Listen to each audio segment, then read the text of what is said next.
Hello, this video is to talk you through how to internalize Eureka lessons for teaching at Kip Alegria. The goal is to study lessons in a way that directly supports great teaching. So today as we're doing this, we're not just talking about thinking about the lessons. We're also going to be talking about actually creating a tool that you can use during the lessons. Now, it's not going to be a wrench, it's going to be a piece of paper, but the point is that we're not just thinking, we're actually going to be thinking in a way we can use when we're in the classroom. The next step after we internalize lessons is going to be to talk as a team to discuss the lessons, then teach, and then use that to facilitate one-on-one conversations with your coach or school leader or vice principal. And then the cycle just keeps going. Internalize, collaborate, teach, confer. Internalize, collaborate, teach, confer. We'll be using a lot of the internalization that Alegria already had from previous years, but it's going to be tweaked a little bit so that it really leads into these collaboration meetings that you're going to have. This is a sample agenda for a collaboration meeting. There's an icebreaker and announcements, but here in the middle, I hope you can see that you will be discussing each lesson, and you'll be focusing on these three things: the aha moment, the criteria for success, and the hardest part for kids. So those are the things you really want to keep at the forefront of your mind as you do this work. Let's dive in. A Eureka lesson is made up of four main pieces: fluency, application problem, concept development, and debrief. If you aren't familiar with these pieces, go ahead and pause the video to read this through. Take a look through some of your Eureka materials to see where each of these pieces is marked. But that is how the Eureka lesson is built. We want to think through each of these to plan our lessons. And we do it in these four stages, which is what Alegria used in previous years to internalize. Stage 1, what are students learning? Stage 2, how will I teach it? Stage 3, how will I meet individual students' needs? Stage 4, how will I address the data? For the purposes of planning a daily lesson before our content team meetings, we are going to really focus on stage 1 and stage 2, and that's what I'm going to talk you through today. To get yourself set up, you are going to want to have here the Eureka material. These are provided in the KIPP Texas curriculum folder, but you can also sign up through greatminds.org for your own personal Eureka account. It's free, and when you do that, then you can just have access to all the modules and all the documents right away. You're also going to want your PowerPoint deck. Now, some people already have their own PowerPoint deck from previous times they've taught. Some people are going to want to create their own. That's fine. If you want to use one that's already been made, you can go to embark.online and get it. Your group leader will also put these together in a packet for you so that you don't have to search for them. Then I also recommend that you have 3 post-it notes. One where you're going to write down the criteria of success, one where you're going to write your prep and materials, and one where you're going to put timestamps. The reason I like these as post-it notes is because they're things you kind of create as you go through the entire packet. They're not something that is just you're using at one point in time. And so I like to have them as post-its. Then you can use the first post-it to create an anchor chart. You can use the next post-it as a to-do list of things to gather before you teach. And you can have the final post-it next to you while you teach in order to make sure that you're on pace. Then you're gonna start with stage 1. What are students learning? There are 5 parts of stage 1. Reading the lesson materials and making notes on the PowerPoint as you go. Now this is a little bit of a switch. I think in the past, people took notes right on the lesson materials. The lesson materials are really dense and really hard to kind of parse through when you're standing in front of kids. Whereas the PowerPoints are going to be directly like what you're putting up in front of students, what's on your whiteboard. And so we're going to make the notes there to be really a tool we can use. We're also going to read the lesson standard, right? And write out exactly what students need to do and know in student-friendly language so that we have our eyes again on what are students learning. We're going to create an exemplar for the exit ticket. We're going to think about non-exemplars, and then we'll create a criteria for success. That's all the first part in the first stage. I just want to mention though that in stage 2, when you're thinking about how will I teach it, a lot of these things you might be doing even as you're just completing stage one. They might all happen simultaneously, right? That you are identifying places to reinforce that main no that you named, right? That you're writing down some engagement strategies throughout that lesson, right? That you're keeping your anchor chart and materials to prep list. And then I think at the end, you probably put the timestamps. That's the only one that maybe you might not doing all the same simultaneously. And so I'm going to go through these in order, but they are going to kind of all happen organically eventually, I hope, for you. First, I'd like you to take a moment just to orient yourself. So this is a good time to pause this video and please read through 3rd grade lesson 1, right? And have a printout of the PowerPoint so you can take notes just like I'm taking notes. So when you open the packet that I attached to the email, and just like the packet that your coach is always going to send you, you're going to go through the module introduction. You're going to go through all those introductory materials. You don't have to read those unless you want to and you feel a little bit lost in the topic. But then you're going to get to lesson 1, and you're going to read through lesson 1, which is on page 18, all the way through to page 23 of this packet. And then you can look and see that there's IP and exit tickets and homework. And then there's the PowerPoint in the packet that I gave you that you're going to want to print out and annotate. So yes, please pause the video now so you can get yourself oriented. So let's start with the first one.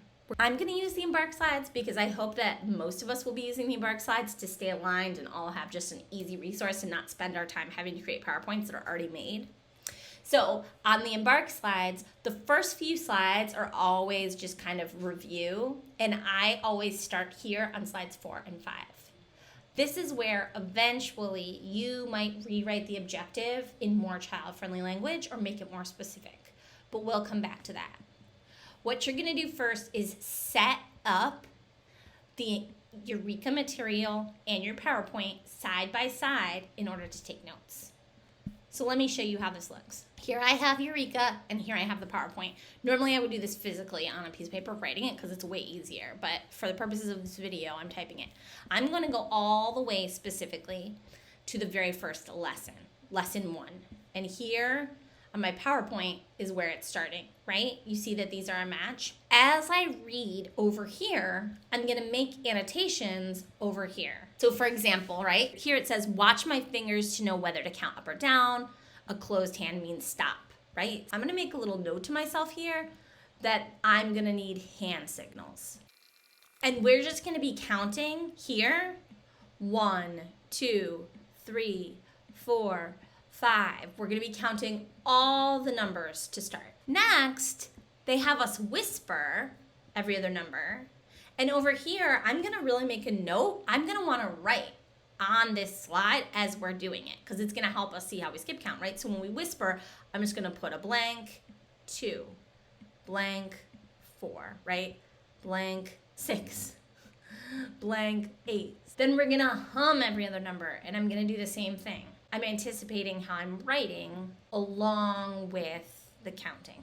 Then we think every number. See here? And I'm going to also be writing. So anything I anticipate writing for kids, I'm writing on my slides here. And I'm kind of going back and forth as I read this through, thinking about what I want to remember to do. The directions are written right on these slides, and I'm going to be able to read them, but there's more to it than that, right? There's what I'm writing for kids, and there's what I want to remember. Now here it says, what did we just count by? And if I look at my thing, it says turn and talk to your partner. So I'm going to make a note here that this is a turn and talk. And if I'm doing a turn and talk, it's going to be useful for me to think about what it is I kind of want kids to say and what I want to say. So I'm going to type that here. You probably won't type it because you'll be writing, but right, I'll write something like this is called skip counting because we skipped some numbers. Or it is called counting by twos. Sometimes we say groups of 2 because I read earlier that that was what the whole lesson was about, right? And then we can practice here.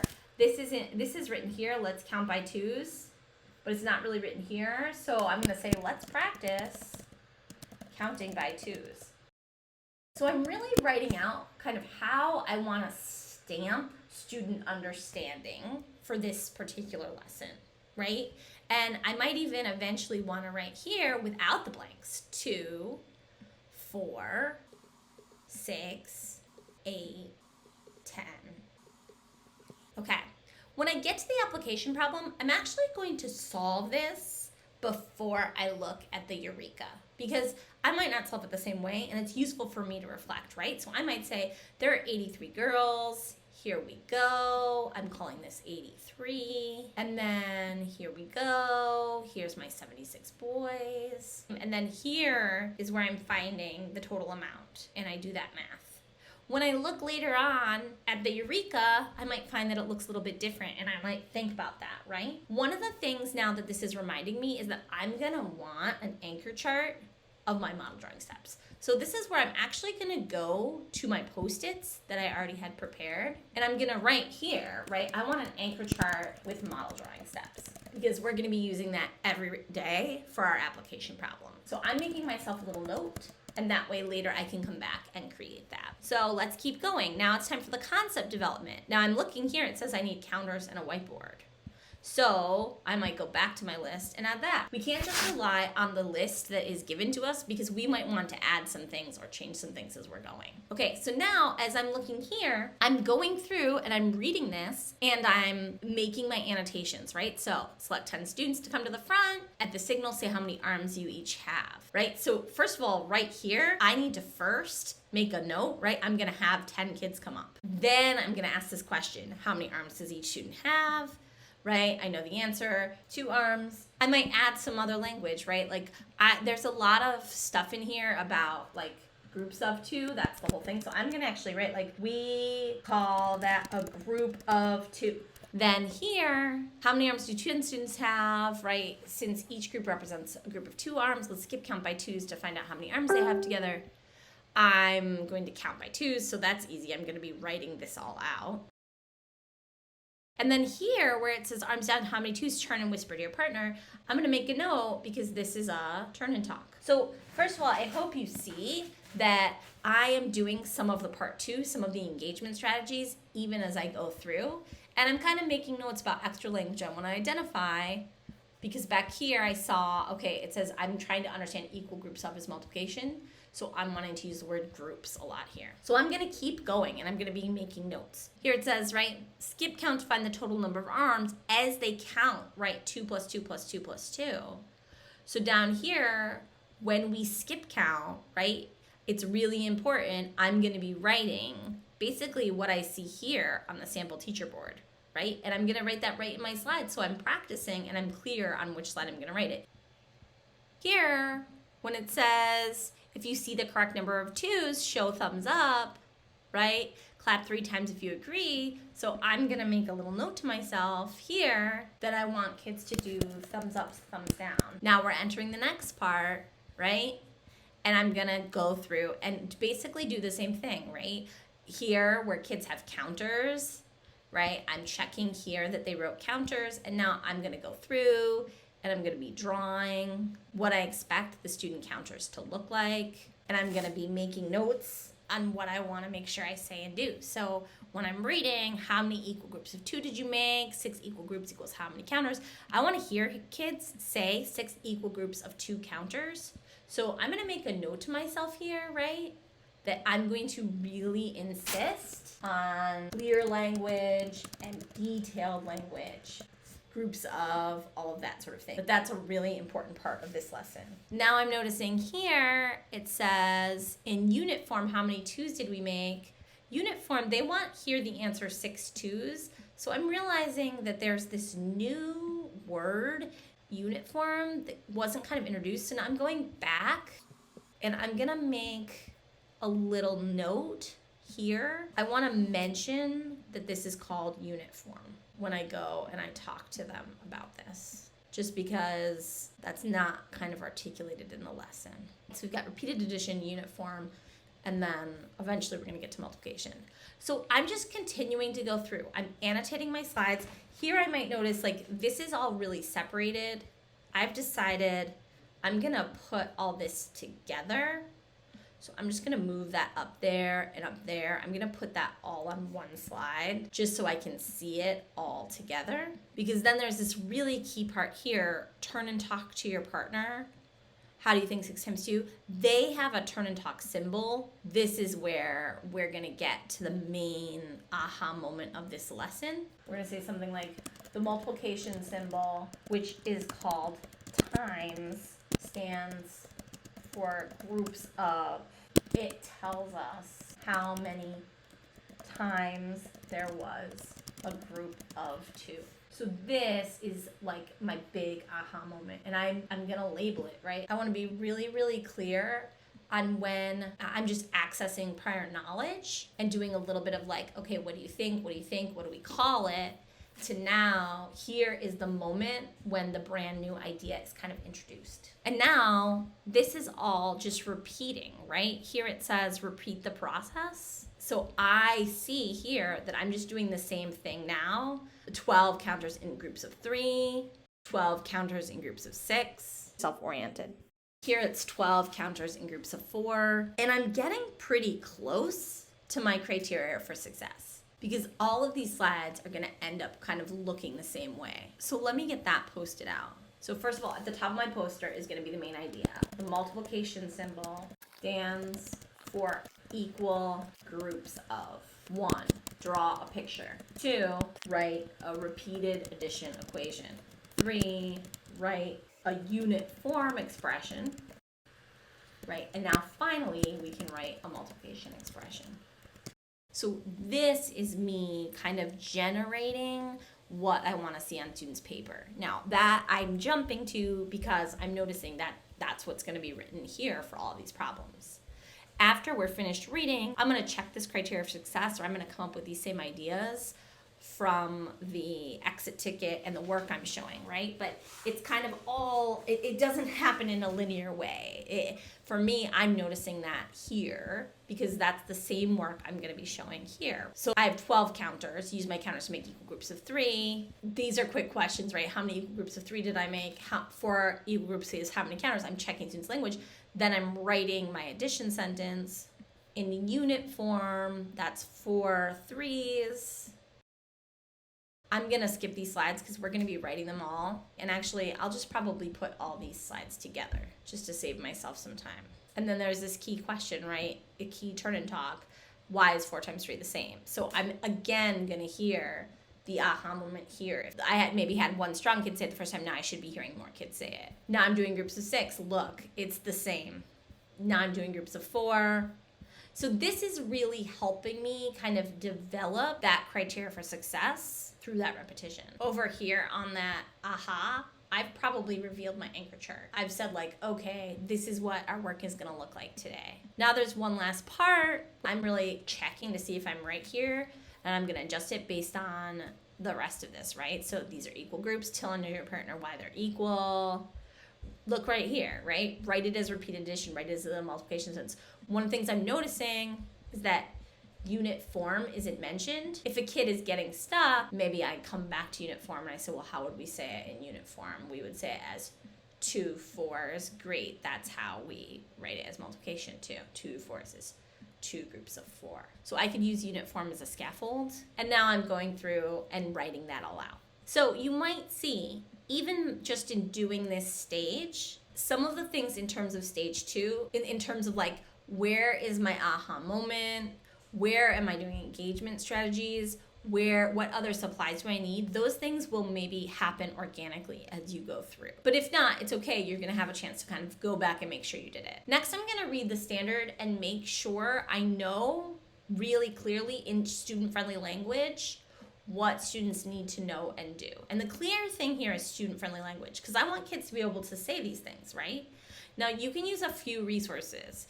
In the Eureka curriculum, there's the overview. I find this to be the easiest because the standards are all written out right there. You can also see the standards written in the KIP Texas material and then go and find the wording there for yourself to read. You can read their suggestions of key learning points and key points to help you.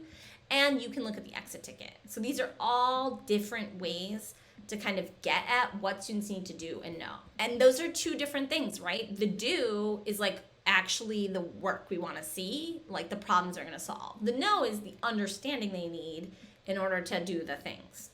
So if I go back to my PowerPoint here, I'm going to go back now to the very beginning, and I'm going to actually change this a little bit because this says I can understand equal groups of multiplication.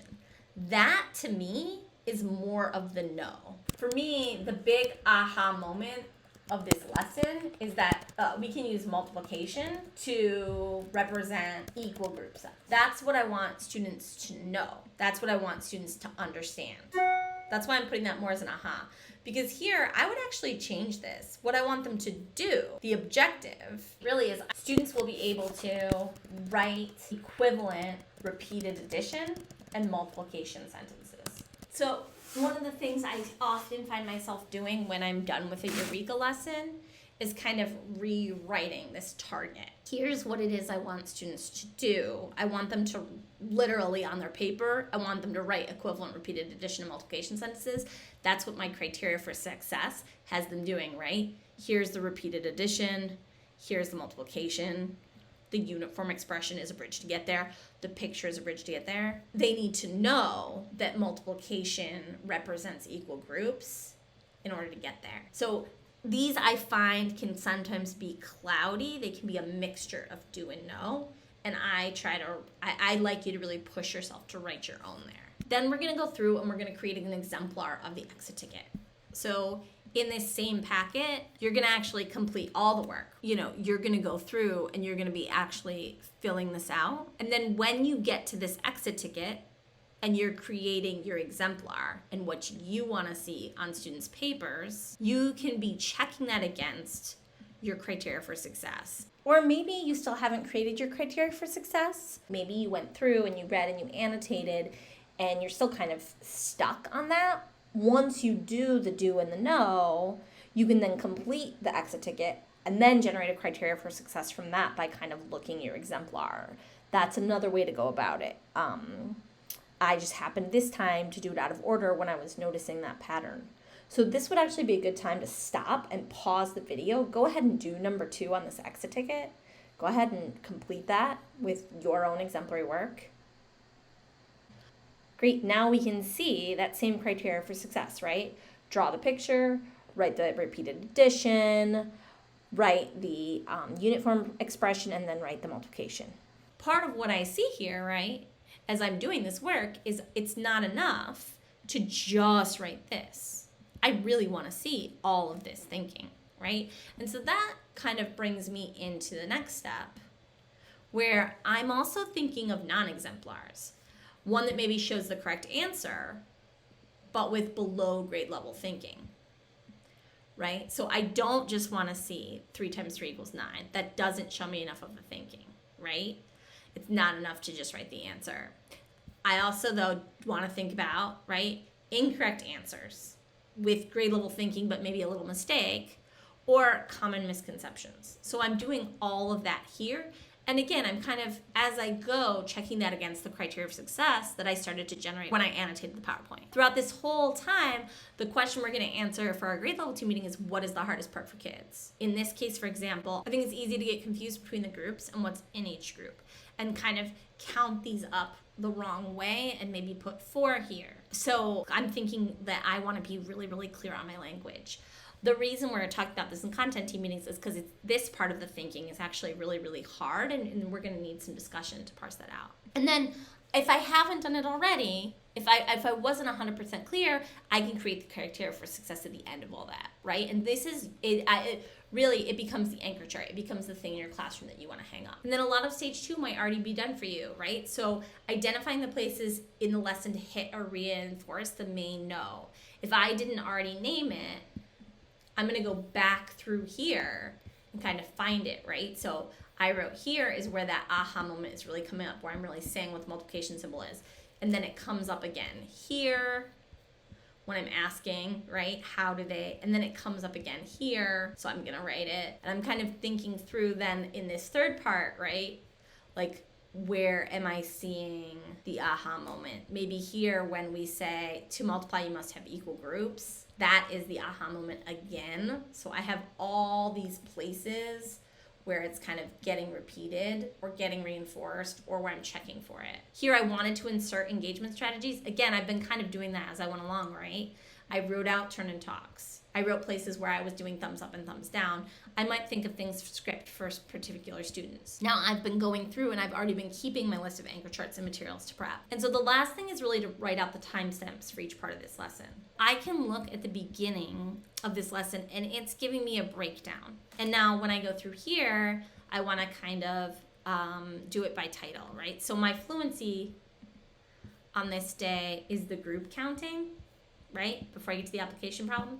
So I'm going to have my group counting, which is the fluency. That's going to be 5 minutes. That's, let's say my class starts at 11. That's 11 to 11:05, right? Next, I've got my application problem. It's supposed to take 10 minutes. That's going to be 11:05 to 11:15. Now, this is not just a math exercise, because now here it says concept development is 35 minutes. Well, there's a lot of pieces in the concept development. There's the skip counting, right? There's the equal groups where they're using the counters and we're doing this like 6 or 7 times. Then there's the writing out the multiplication sentences. Those are 3 things. And I want to leave 15 minutes for the IP, right? So I really only have 20 minutes to split. I'm going to go ahead and say for the skip counting with the arms, I'm going to make that 5 minutes. I'm going to make the equal groups with the counters. That's going to take a long time. So that's equal groups with counters. That's going to have to be 10 minutes. Then we have the whiteboard part, right? The multiplication sentences. That's with the whiteboards. That's 5 minutes. That leaves me, for the problem set, 15 minutes. And then I have a debrief in my exit ticket. So 10 minutes left. Perfect. Debrief is 5 minutes and exit ticket. So this is the Post-it that I have on my, next to me on my lesson. I'm going to have this PowerPoint in front of me and I'm going to have this Post-it. And this Post-it is not just for allowing time. It also gives me time to take this concept development and break it up. Instead of just saying 35 minutes, right? It's these 3 sections of discourse and then a 15-minute problem set. Now, there are these 2 other things, right? Stage 3, meaning individual students' needs, where you're thinking about the specific students, thinking about your path for strategic monitoring, thinking about what you're going to look for in the IP. Stage 4, thinking about how to address that data, right? And we're not going to talk about that right now because stage 1 and stage 2 prepare you for the meeting. And then you can do stage 3 and stage 4 on your own, before the lesson, during the lesson, after the lesson, reflecting with your one-on-one coach. I just want you to remember, right, that we're not just thinking about the lesson here. We're building for ourselves a tool to use in the classroom, something that shows all that thinking. So here, when I have this beautifully annotated PowerPoint telling me, oh, here's where I need to turn and talk. Here is what I want kids to hear for the aha moment, and I'm going to bring out my criteria for success chart. Or, okay, here is where I want to mention unit form and do a thumbs up, thumbs down. Now I have that in front of me to teach my lesson, and hopefully that's going to make my lesson execution really strong. But to make sure we're all on the same page, we will meet in content teams, discuss what you've internalized and the tool you created. So I'm going to ask you to bring all those planning materials, the Eureka you used, your annotated PowerPoint now, right? It's got marks all over it. Your completed Post-it notes. Bring that with you, and then we can discuss in the meetings, what is the aha moment? What's the criteria for success? What's the hardest part for kids? This really intense, thoughtful cycle is going to give kids thorough, clear, beautifully delivered lessons and truly the education that they deserve.